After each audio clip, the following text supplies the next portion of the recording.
Қарағанды қаласында 30-шы жазғы Олимпиада ойындарының чемпионы Серік Сәпиевтің Белл Баркер кубогы үшін бокстан 7-ші ашық республикалық турнир дәстүрлі түрде 7-ші мәрте өтуде. Турнирге 2002-2003 жылғы туылған жас аралығындағы спортшылар қатысып, 198 боксшы 5 күн бойы Серік Сәпиев атындағы спорт кешенінде өз өнерлерін көрсетті. Байқаудың басты мақсаты балаларды жүйелі түрде спортқа баулу, бокс спорт түрінің танымалдылығын арттыру. Қарағанды облысының құрама командасының атынан Нұркен Әбдіров атындағы және Серік Сәпиев атындағы спорт кешендерінің тәрбиеленушілері және Сұрыптау, Абай және Шахтинск қаласының өкілдері өнер көрсетті.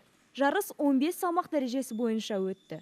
Теміртау қаласының намысын турнирде Қазақстан Республикасының еңбек сіңірген жаттықтырушысы Анатолий Дмитриевтің шәкірттері мен Теміртау қаласындағы Олимпиадалық резервтік балалары жасөспірімдер мектебінің тәрбиеленушілері және Ақтау қаласының спортшылары қорғады. 57 келіге дейінгі салмақта Темірлан Серімов сәтті өнер көрсетті. Ол Сұрыптау мен Жезқазған қаласының боксшысын нокаутпен жеңіп 4 күрес өткізіп, жартылай финалға шықты. Жартылай финалда Майқұдық қаласының номері 76-шы мектебінің тәрбиеленушісінен жеңіліп, турнир жүлдегері болды. Темірлан өзіне қойылған тапсырманы жоғары дәрежеде орындап, қазірде спорт шеберіне үміткер атанды.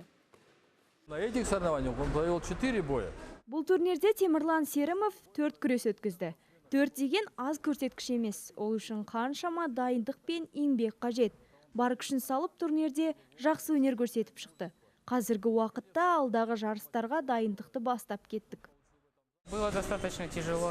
Я настраивался. Турнирде бар күшімді салып өнер көрсеттім. Республикалық турнир өте қиын болды. Жаттықтырушымның нұсқаулығы бойынша күрестім. Және соның арқасында жеңіске жеттім.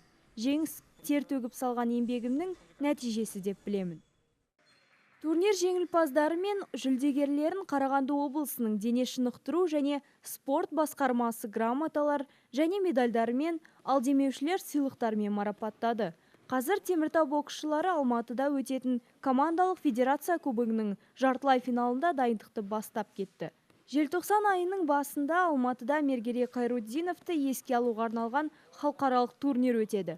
Бұл турнирде 2001, 2002 және 2003, 2004 жылдар аралығында туылған спортшы қыздар өнер көрсететін болады. Теміртау қаласының намысын турнирде Қазақстан Республикасының еңбек сіңірген жаттықтырушысы Анатолий Дмитриевтің шәкірті Яна Бараненко қорғайды.